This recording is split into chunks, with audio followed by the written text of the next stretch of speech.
Assalamualaikum dan selamat sejahtera. Nama saya Nur Atira binti Azizan. Nombor pendaftaran 01 DDT 22F2002. Pada hari ini, kumpulan kami akan menerangkan berkaitan Lab 4 dan ini adalah ahli kumpulan saya. Untuk yang pertama, introduction. Teknologi wireless telah berkembang jauh sejak penubuhannya dan kini merupakan bahagian asas dalam kehidupan kita. Dari generasi pertama, 1G hingga teknologi generasi kelima iaitu 5G, evolusi komunikasi wireless telah menjadi revolusi. Evolusi komunikasi wireless telah memberi kesan yang ketara terhadap cara kita berkomunikasi. Ia telah merevolusikan sistem komunikasi milik alih, membolehkan orang ramai berkomunikasi dan terus berhubung. Kemajuan dalam teknologi wireless dari 2G kepada 5G telah menghasilkan rangkaian wireless yang lebih pantas dan cekap, memenuhi permintaan pengguna yang semakin meningkat. Seterusnya, generasi wireless seperti 3G, 4G dan 5G memainkan peranan penting dalam meningkatkan kelajuan dan keupayaan rangkaian komunikasi wireless. Yang pertama adalah kelajuan data lebih pantas. Setiap generasi wireless baharu membawa kemajuan dalam teknologi yang membolehkan kelajuan data yang lebih pantas. Sebagai contoh, rangkaian 4G menawarkan kadar pemindahan data yang jauh lebih tinggi berbanding 3G dan rangkaian 5G menjanjikan kelajuan yang lebih pantas. Untuk yang kedua, itu latensi rendah. Latensi merujuk kepada masa yang diambil untuk data ini bergerak dari sumber ke destinasi. Kepedaman yang lebih rendah adalah penting untuk aplikasi yang memerlukan interaksi masa nyata seperti permainan dalam talian, persidangan video dan kenderaan autonom. Dan yang terakhir sekali adalah sokongan untuk aplikasi dan perkhidmatan baharu. Apabila teknologi wireless berkembang, aplikasi dan perkhidmatan baharu muncul memerlukan kelajuan data yang lebih tinggi dan kepedaman yang lebih rendah. Contohnya, aplikasi IoT, VR dan AR bergantung pada sambungan wireless yang pantas dan boleh dipercayai untuk berfungsi dengan berkesan. Seterusnya, saya akan menerangkan berkaitan 1G. Tahun pengenalan untuk 1G diperkenalkan pada awal 1980-an.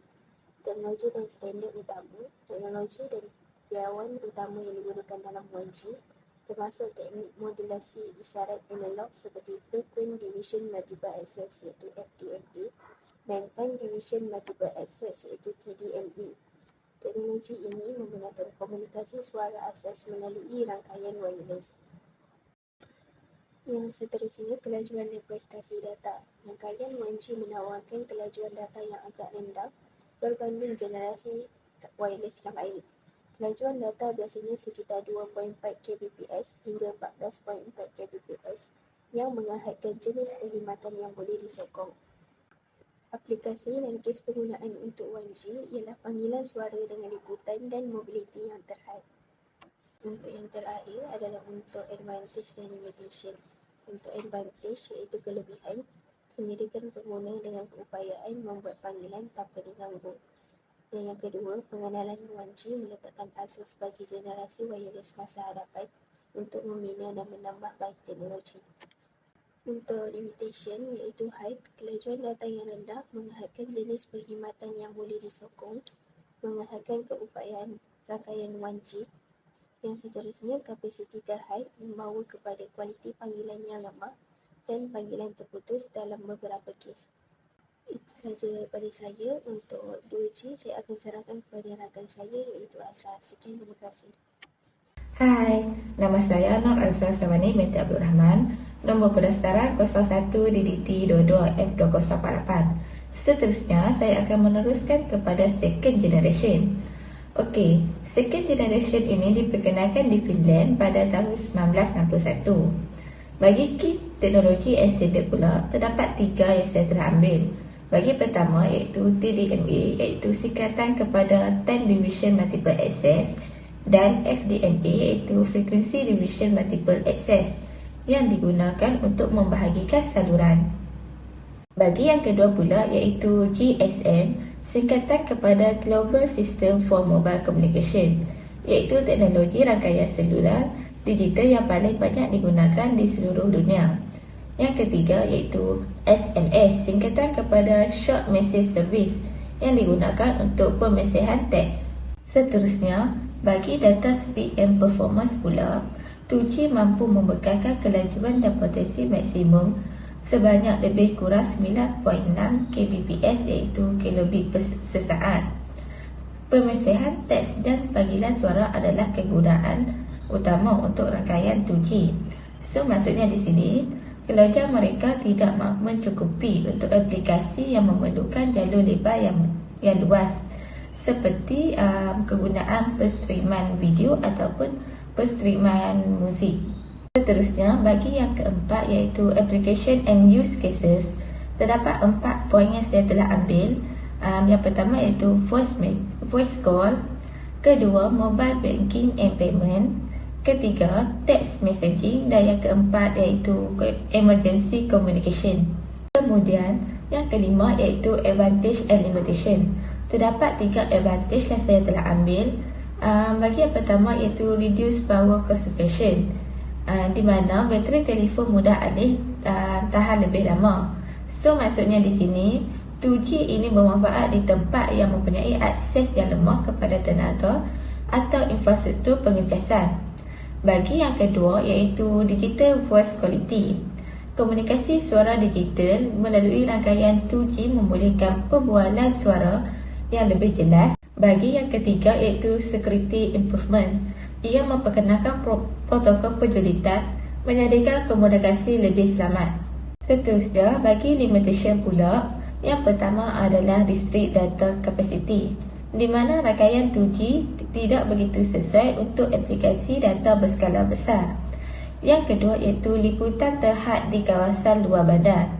Ia adalah masalah mendapatkan perlindungan di lokasi terpencil atau luar bandar seperti kawasan perkampungan, di mana ia menghadkan ketersediaan perkhidmatan komunikasi mudah alih. Bagi yang ketiga, sokongan multimedia yang lemah, di mana rangkaian 2G menghadapi masalah mengendalikan fail multimedia termasuk suara yang jelas, video dan grafik.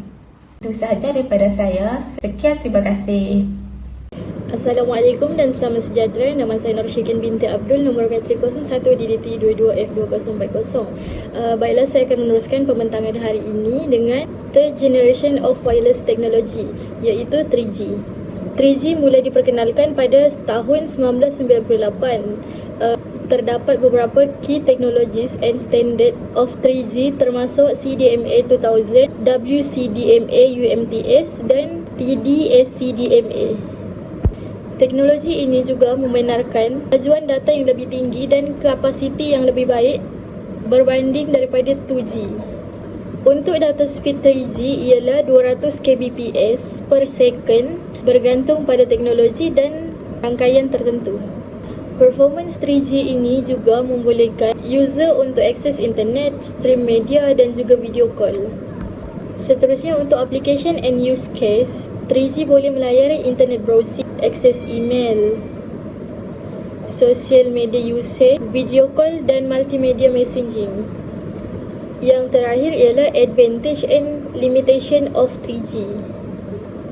Advantage of 3G adalah data speed yang lebih laju, kapasiti rangkaian yang lebih baik, sokongan untuk wider range of multimedia application lebih luas berbanding daripada 2G. Manakala for limitation of 3G ialah high power consumption, coverage terhad di beberapa kawasan dan data speed lebih perlahan berbanding dengan teknologi baru iaitu 4G and 5G. Itu sahaja daripada saya. Seterusnya saya serahkan kepada Ummu Syahidah. Assalamualaikum dan salam sejahtera. Nama saya Ummu Syahidah binti Abdul Rahman, nombor metrik saya 01 DDT 22F2039. Baiklah, saya akan meneruskan pembentangan ini dengan rangkaian 4G. Okey, baiklah.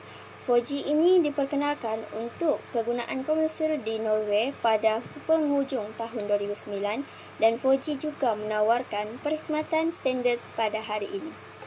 Seterusnya, the keys technologies membolehkan 4G adalah MIMO, iaitu multiple input multiple output, dan OFDM yang bermaksud orthogonal frequency division multiplexing. Okey, baiklah, bagi data speed 4G boleh mencapai kelajuan sehingga 100 MB sesaat untuk komunikasi mobiliti tinggi dan 1 GB sesaat. Terdapat beberapa aplikasi, antaranya ialah mobile internet access, mobile payments, video conferencing dan telemedik. Baiklah, yang seterusnya ialah kebaikan dan keburukan 4G ni ialah yang pertama, kelebihannya dapat sambungan berkelajuan tinggi, seterusnya prestasi yang bertambah baik dan liputan yang lebih baik. Untuk kelemahan pula, kapasiti terhad, lepas tu langkang bateri, lepas tu isu latensi. Okey, baiklah, saya akan meneruskan dengan rangkaian 5G. Okey, 5G ni, Korea Selatan ialah negara pertama yang menawarkan 5G pada Mac 2019. Generasi kelima telah dilancarkan oleh KT, LG, Oculus dan SK Telecom, kesemuanya penyedia telekomunikasi Korea Selatan. 5G di Kanada telah pun diperkenalkan di bandar-bandar utama. Terusnya kita akan bincangkan tentang key technologies.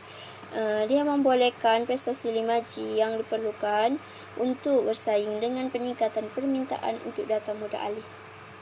Okey, baiklah.